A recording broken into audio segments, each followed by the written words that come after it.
Fights. We all love them, especially fights in fiction. We love watching fights in general. Humans have always loved fights, from the Colosseums to contact sports, so it's no surprise that a great fight scene is enough to sell a story or a movie. Whether it's the epic brawl of superhero fights or the shootout and stunts in the average action movie, we all love a good fight scene. Fights are great plot devices in storytelling. Fights are borderline essential in every medium of storytelling, and this doesn't change when it comes to battle shonen. Battle shonen refers to shonen anime with a lot of fights. Simply put, a well-done battle can elevate a show from good to great and leave such a mark on you that you keep coming back to enjoy it. The unique trait of battle shonen is most of the fights happen across different arcs, and dull fights can stifle the overall tone of a specific arc, but great fights with different matchups can really flesh out the story. A great example of this is the Sasuke retrieval arc. That arc is a freaking masterpiece. The fights went flashy, but they were stakes, emotional depth, character development, and they were all tailor-made to elevate the characters from boys to men. Each of the main characters were perfect for their roles in that arc, and the antagonists as well were perfect for each of them. The culmination of that arc, i.e. Naruto vs Sasuke, was a perfect way to cap off that amazing arc. But we're not talking about arcs today. We're talking about those great battles in shonen that mark a turning point for the characters, those fights that are more than flashy animation. So, what makes a great fight? First and foremost, animation.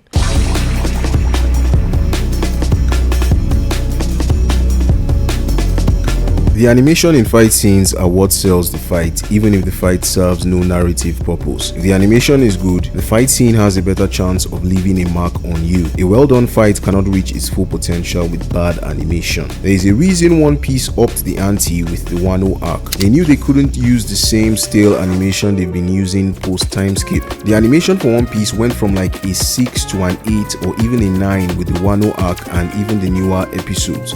Imagine if Luffy vs Katakuri had the current animation. That fight would be glorious. Animation has to be good to convey the weight and stakes of the battle in shonen. You won't have a fight that sticks with you if the animation is terrible. Fights like Tengen vs Gyutaro or Naruto and Sasuke vs Momoshiki are fights that people still go back to watch because they are visually appealing, while fights like Escanor vs Meliodas are just...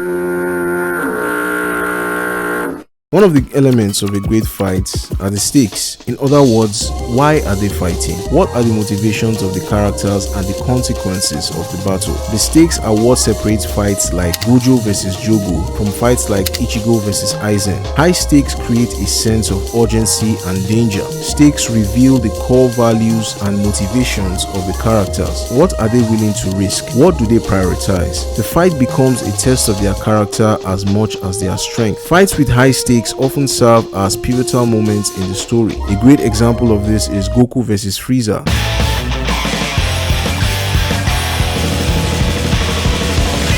The stakes of this battle were as high as ever. Imminent destruction of the planet, the Namekian race, and the future of the Saiyan race are all at play. Goku is going against the terror of the universe and has a limited time to defeat him before the planet blows up. He is the last hope for the universe, for his friends, for his family, for his race. Krillin has just been killed, leading to maybe the most influential transformation in all of shonen. It's all or nothing. The fight wasn't just a means to an end. It also highlighted the legacy of the Saiyans, as Vegeta had come to terms with the fact that a lowly Saiyan in Goku was not only able to achieve the legendary Super Saiyan form, but avenge their race, leading to his own development throughout the series. High stakes are what makes a fight memorable. Another element of great fights, the choreography.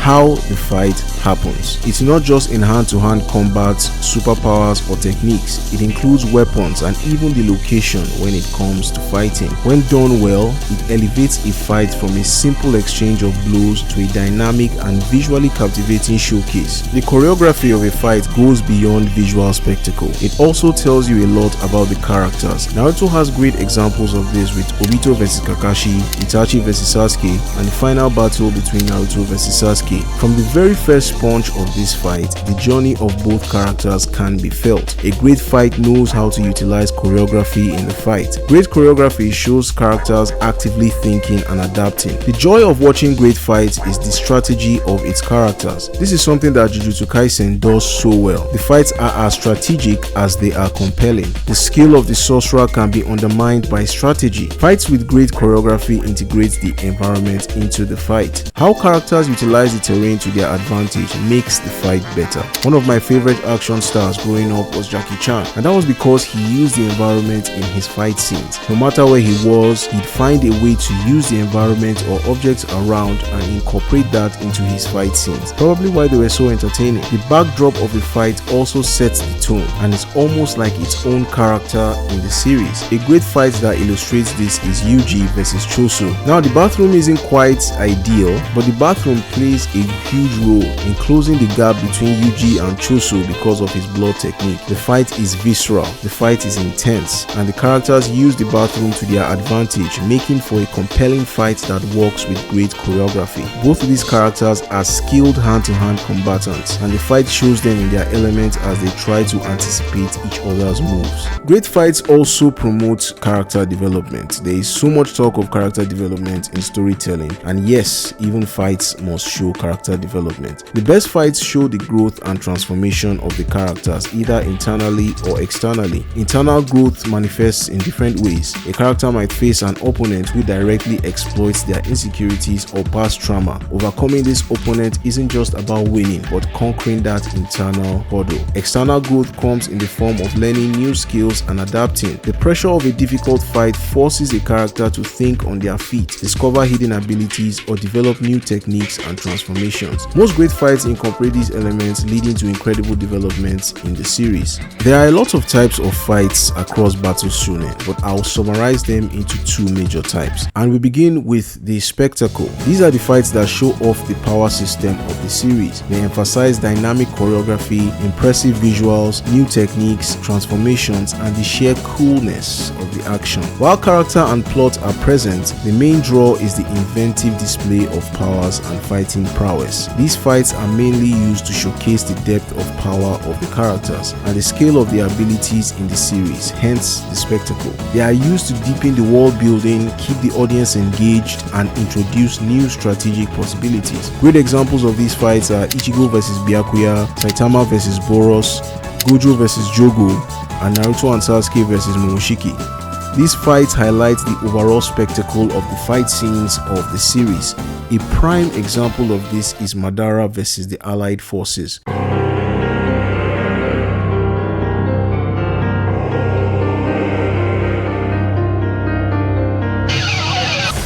It just doesn't get any better than this. Here we are treated to a thrilling display of power. Not only do we get a display of power, we get a glimpse of why his name was feared in that world. Everything from the way he moved to the way he used his Sharingan was an exhibition of a master at work. Madara was the quintessential ninja, knowing how to dismantle not only jutsu but even the most basic of ninja techniques. The animation is crisp and visually enticing. The use of dialogue is impactful. The choreography is precise and intentional, and he is able to convey the difference in skill, instilling fear to the current generation of ninja, even splitting the heavens by calling down meteors and devastating the alliance themselves, the ultimate trump card. Watching this fight, if you can call it one, gave me chills when I first watched it. This was a great introduction to the power of the ghost of the Uchiha. Another great showcase is Sukuna vs Mahoraga.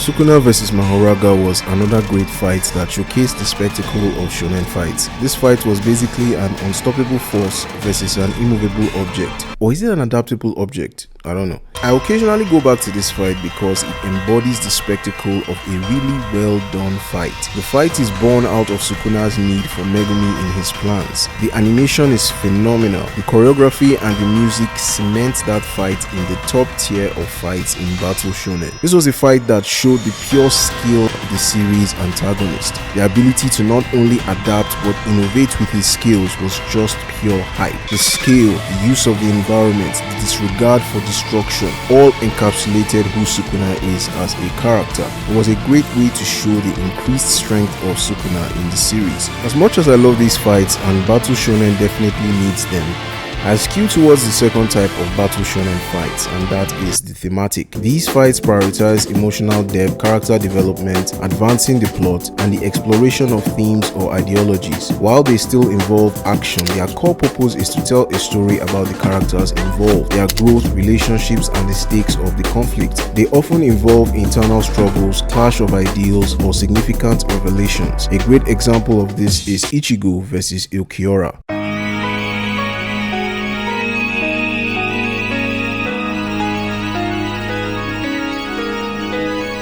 Ichigo vs Ulquiorra in Bleach stands out as a great fight because it explores the contrast between hope and despair and the very nature of human emotion. Bleach tackles the theme of what it means to exist, and this fight truly embodies that. Ulquiorra, the espada representing nothingness, embodies nihilism. It dismisses human concepts like heart and emotions as illusions or weaknesses, believing that all existence ultimately leads to emptiness. Ichigo, on the other hand, is a man of raw, untamed emotions and an unyielding hope to protect those he cares about. The fight escalates this thematic conflict by pushing Ichigo to his absolute breaking point, repeatedly showing him physically and psychologically crushed by Ulquiorra's superior power and ideals. This resolve pushes Ichigo into his terrifying Vasto Lord Hollow form. This transformation is crucial. It's a desperate, uncontrollable power that emerges from the very emotions Ulquiorra despises. Ulquiorra is confronted with a form of power that defies his logical understanding of strength and existence, something born from the very heart he claims doesn't exist. And even though Ichigo defeats Ulquiorra, the true victory is Ulquiorra's final moment of understanding. This fight wasn't just a great battle physically, but ideologically. Ichigo's desperation to save Orihime nearly causes him to lose his humanity, but his friends are able to bring him back,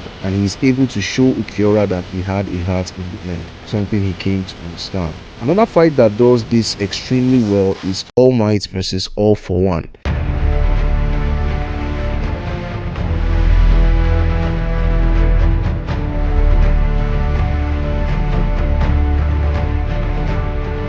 All Might vs All for One is such a great fight. The stakes of the fight are high, and the consequences of that fight were as thematic as they come. All Might, as we all know, is a symbol of peace, the strongest hero in the series. His presence brings assurance, but here he is fighting with his true weakened form, a secret he hides from the world. The truth of his fading power is laid bare, and the people realize for the first time that this was not the All Might of old, and that if he loses, the hope for Hero Society collapses. It's a fight for the very soul of Hero Society. Yet even seeing this form, the people place their worry on his shoulders as the symbol of peace they always depended on. The other heroes look up to him and support him as he takes his last stand. Dialogue throughout that fight symbolizes the ideological clash between hope and fear. This is the final fight for All Might as the symbol of peace. It's the end of his era. He pours every last ounce of One for All into his final attack, knowing it will fully extinguish his power. It's a fight that culminates with the end of the All Might era. The consequences of that fight set the stage for the next generation, the rise of a new symbol of fear, and a fundamental change of a hero society that is ultimately revealed to be flawed. This moment forces society to confront its dependence on a single symbol